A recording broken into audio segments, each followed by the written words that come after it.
샬롬 공동체 성경 읽기에 오신 성도님들을 진심으로 환영하고 축복합니다. 오늘은 레위기 8장에서부터 10장을 중심으로 하여서 제사장의 제도에 대한 내용을 나누겠습니다. 앞서 레위기 1장에서부터 7장까지는 제사의 제도를 설명하였다면 이어지는 8장에서부터 10장까지는 제사장의 제도를 말해줍니다. 예수 그리스도가 이 땅에 오셔서 우리를 십자가에서 구원해 주신 이후에 현재 우리에게 제사의 제도는 필요가 없고 폐지가 되었습니다. 하지만 레위기를 우리가 그럼에도 불구하고 묵상해야지 되는 이유가 있죠. 그것은 레위기의 주제를 거룩이라고 한다면 이 레위기에서의 거룩은 하나님을 어떻게 가까이 만날 수 있을까? 하나님께 어떻게 하면 가까이 갈 수 있을까를 설명해 주기 때문입니다. 이리하여서 레위기는 하나님께 나아가는 두 가지 방법을 우리에게 알려줍니다. 첫째로는 제사를 통하여서 예배를 통하여 하나님께 나아갈 수 있고, 두 번째 삶의 구체적인 행동을 통하여서 하나님께 나아갈 수 있습니다. 이 제사에 나아갈 때에 꼭 필요한 것이 하나 있습니다. 예물입니다. 각자의 형편대로 암소 또는 곡식에 이르기까지 그 형편에 알맞게 하나님의 것을 구별하여 드리는 것입니다. 우리 문화는 너무나 드러내고자 하고 보이고자 하는 이 거칠애가 심해서 내실보다 허울을 나타내 보일 때가 많이 있습니다. 그래서 차도 이왕이면 큰 차를 선호하고요. 선물 세트도 포장이 굉장히 화려합니다. 옷도 가격이 비싼 것을 선호하고, 심지어 과자의 내용물보다 그 안에 질소가 과자 안에 더 많이 들어있는 것을 볼 수가 있습니다. 그렇지만 이 서양 사람들은 보이는 모습으로 그 사람을 평가하지 않습니다. 그 사람의 실력과 인격과 말할 때에 그 사람이 표현하는 단어의 수준을 보면서 그 사람을 평가합니다. 믿음은 거칠애와 허울이 아닌 내 모습 그대로를 하나님께 보이는 것으로부터 시작이 됩니다. 하나님은 우리 마음의 중심을 보시는 분이기 때문입니다. 하나님과 내가 가까움을 나타낼 수 있는 그 무엇, 그것을 가지고 하나님께 나아가는 삶이 바로 레위기가 오늘 우리에게 주시는 말씀이고, 이것이 곧 거룩한 삶을 살아가는 예배입니다. 그럼 레위기 8장의 제사장 위임식을 살펴보겠습니다. 제사장은 히브리어로 코헨입니다. 코헨. 그 뜻은 하나님 앞에 섬기며 서 있는 사람이라는 뜻을 가지고 있습니다. 제사장 위임식이 있기 전까지 이스라엘 백성들은 주로 한 가정의 가장이나 지도자가 제사장의 역할을 대신하였습니다. 하지만 시내산 언약을 통하여서 하나님은 이스라엘의 제사장직을 아론과 그의 자손들 가운데에 흠 없는 아들들에게 위임해 주셨습니다. 이 제사장 위임식에 대한 부분은 레위기 8장과 함께 출애굽기 29장에 기록되어져 있는 것을 볼 수가 있습니다. 이 레위기 8장에서 주목해야 할 부분은 여호와께서 모세에게 명하신 것과 같았더라라는 이 문구가 4절과 9절, 13절, 17절, 21절, 29절, 그리고 36절에 총 7회 반복되어서 기록된다는 점입니다. 이는 하나님의 말씀에 순종하여서 그대로 행하는 그것이 바로 삶의 제사이고 삶의 예배다라는 부분을 말해주고 있습니다. 레위기 8장 6절에서부터 13절 말씀에서 이 제사장 위임식의 세 가지 조건을 이야기해 주는 것을 발견해 볼 수가 있습니다. 첫째로는 물로 씻는 정결 의식이고, 두 번째로는 거룩한 옷을 입어야지 되고, 마지막 세 번째로는 제사장이 되려면 기름 부음을 받아야지 됩니다. 레위기 8장 6절과 출애굽기 29장 4절 말씀을 보게 되면 하나님의 명령을 받은 모세가 아론과 그의 아들들을 회막문 앞에 있는 이 물두멍에 물로 그들을 씻겼음을 볼 수가 있습니다. 다음으로 아론은 대제사장의 예복을 입혔고 그 아들들은 제사장의 예복을 입혔습니다. 대제사장의 예복과 제사장의 예복은 다릅니다.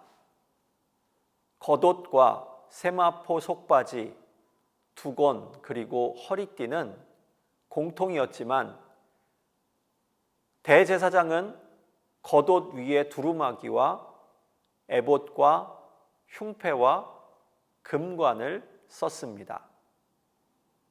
특이한 점은 대제사장이나 제사장 모두가 신발이 없다는 것입니다. 고대 근동에서 이 신발을 벗는 행위는 겸손과 존경의 태도였습니다. 출애굽기 29장을 우리가 보게 되면 모세가 거룩한 기름인 관유를 대제사장이 될 아론과 제사장으로부터 부름받은 아론의 아들들에게 부어서 바르게 됩니다. 이 관유, 이것은 좋은 향을 여러 가지 식물 재료로 섞어서 만든 것입니다. 이것을 부으면 여러 가지 향기가 가득하게 되죠. 신약에서 물로 씻는 정결은 주님을 모시는 마음의 정결을 상징하고요. 거룩한 옷을 입는 것은 예수 그리스도로 옷 입는 것을 상징하고 있으며, 이 관유의 기름 부음은 성령의 기름 부음을 상징해 주고 있습니다. 다음으로 위임식의 제사는 레위기 8장 14절로 36절까지의 말씀에 기록되어져 있습니다. 위임식의 제사는 첫째 속죄제와 두 번째 번제와 세 번째 위임제라고 불리는 위임 화목제입니다. 제사장도 죄를 범하기 때문에 하나님 앞에 부름받은 직무를 수행하기에 앞서서 속죄제로 자신의 죄를 하나님께 아뢰게 되어져 있습니다. 다음으로 번제는 모든 것을 태우는 제사인데, 이는 하나님 앞에 제사장이 온전한 헌신을 다짐하는 것의 상징이 됩니다. 그리고 위임제, 위임 화목제를 통하여서 헌신을 다짐하죠. 이때 속죄의 제물의 피를 취해 오른쪽 귓볼과 오른쪽 손가락 그리고 오른쪽 엄지발가락에 바르게 되어져 있는데, 이는 하나님의 말씀을 올바로 경청하고 제사장 직분을 온전히 헌신하는 손과 발이 되어야지 된다는 것을 상징합니다. 이 위임식은 무려 7일에 걸쳐서 진행이 되는 것을 우리가 볼 수가 있습니다.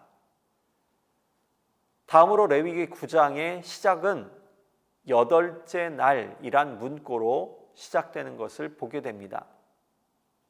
이것은 7일 동안의 제사장 위임식이 끝난 다음 날, 이 8째 날이 모세는 아론과 그 아들들과 이스라엘 장로들을 불러다가 대제사장 아론의 집례로 첫 공식 제사를 거행하는 거행으로 시작된다는 것을 말해줍니다.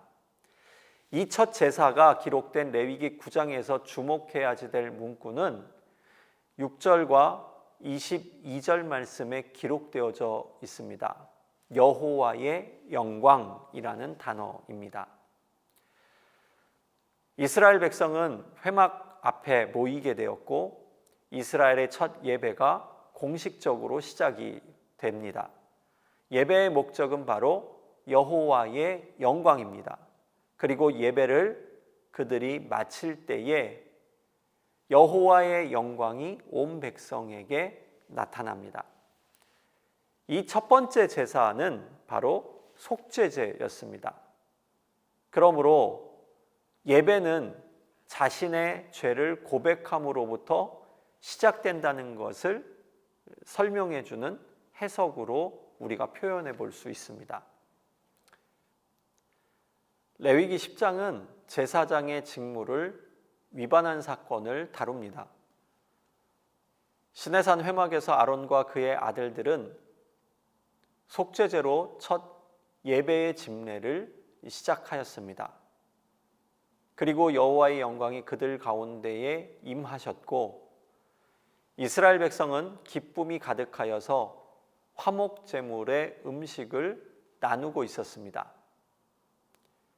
이때에 아론의 두 아들인 나답과 아비후가 하나님 앞에 범죄하여서 그 자리에서 죽게 되는 사건이 발생을 하죠.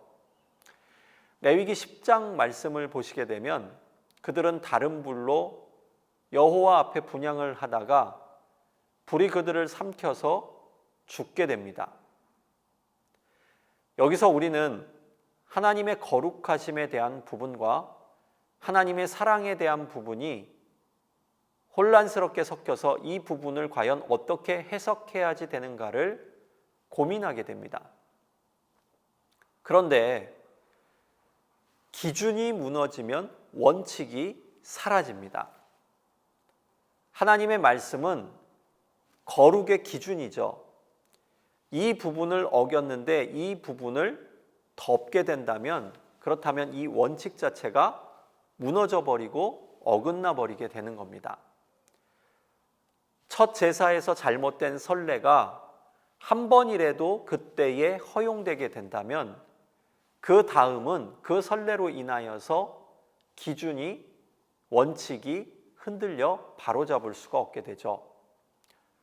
오늘 이 사건은 하나님의 거룩하신 임재에 대한 부분이 그 말씀을 어기는 어떠한 방법도 절대 허락되지 않는다는 부분을 보여주고 있습니다.